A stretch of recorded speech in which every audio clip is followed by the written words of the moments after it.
Time to go in the trenches on This Week in Football, presented by Geico. Ross Tucker, Howard Cross, going in the trenches with me, Ryan Ruocco.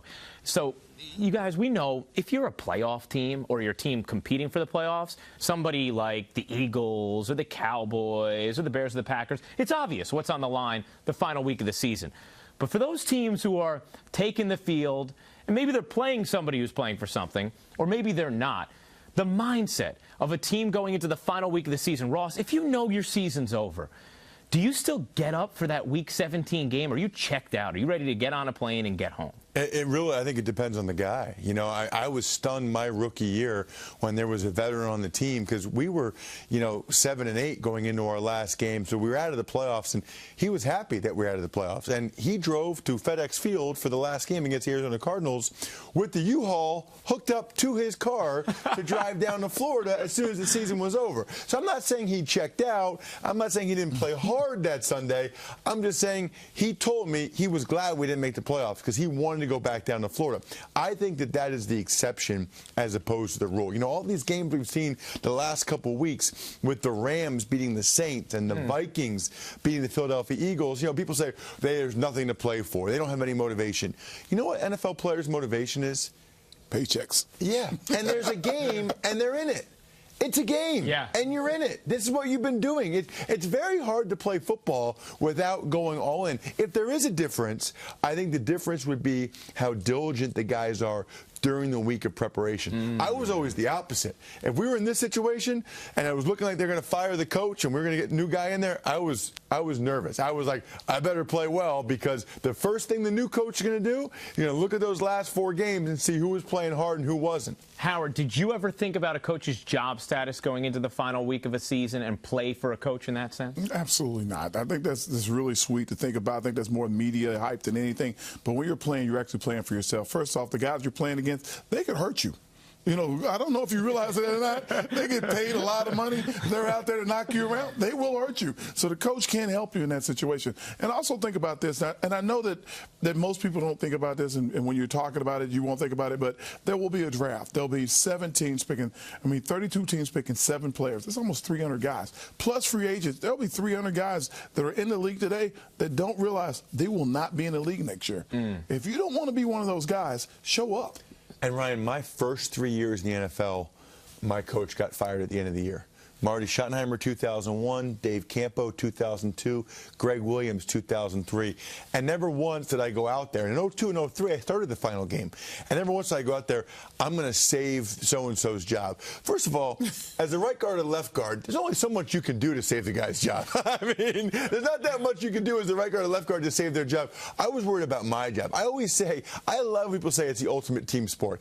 It is the ultimate team sport, but at the NFL level, it's the ultimate individual profession. A team sport, but guys are in it for themselves. You know who my team is and was? Team my Tucker? Wife, my wife, my kids, Team Tucker. I'm going to go out there and try to knock those guys around for my team because I don't care. I'll probably be on a different team next year anyway. Yeah. Well, in my case, I played from after my second or third year in the league, they were drafting tight ends, bringing guys in who were supposed to be receivers. They did everything they could to replace me. So, again, the whole idea of okay, you're going to play for the coach's job. Every year was a different coach. It was who they're going to hire, what is it going to do to your job, what is it going to do to your job status. And again, if guys if they're in the mindset of, I got to save the coach, that coach will cut you next year. So that's a bad thing. Howard, how about the Jets situation? Okay. The Jets situation with Rex Ryan. Those guys really do seem to absolutely care about Rex Ryan. Do you think they're taking the field thinking about his particular job status? I think they like Rex. I think Rex is a great guy for them.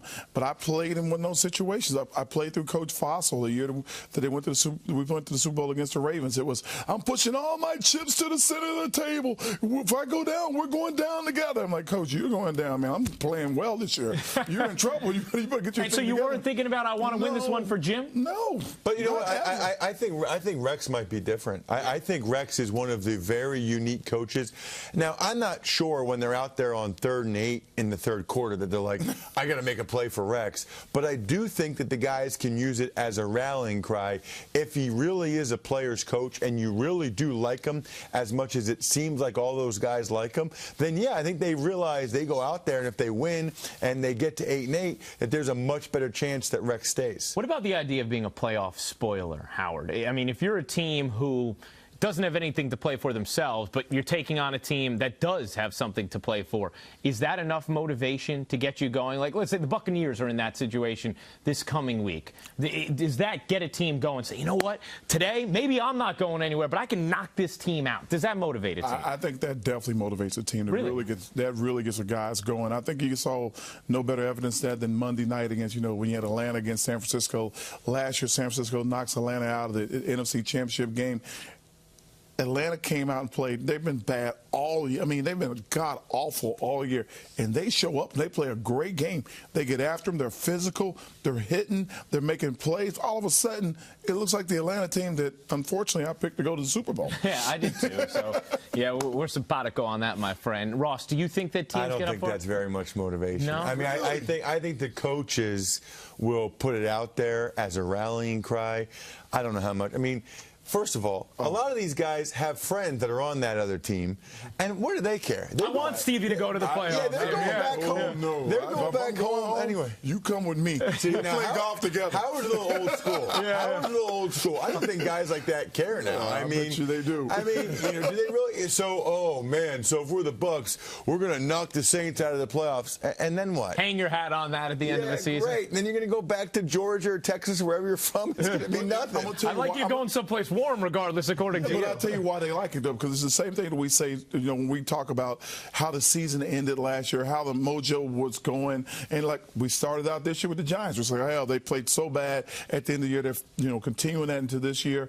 Teams want to do that. They want to have positive things to build on. But that's for them, not knocking the other team out. That's for themselves. They're still, though. I'll tell you what's great about this is our audience, as they watch Week 17 now, they can get inside the minds of the players on teams that maybe just don't have nothing to play for after all.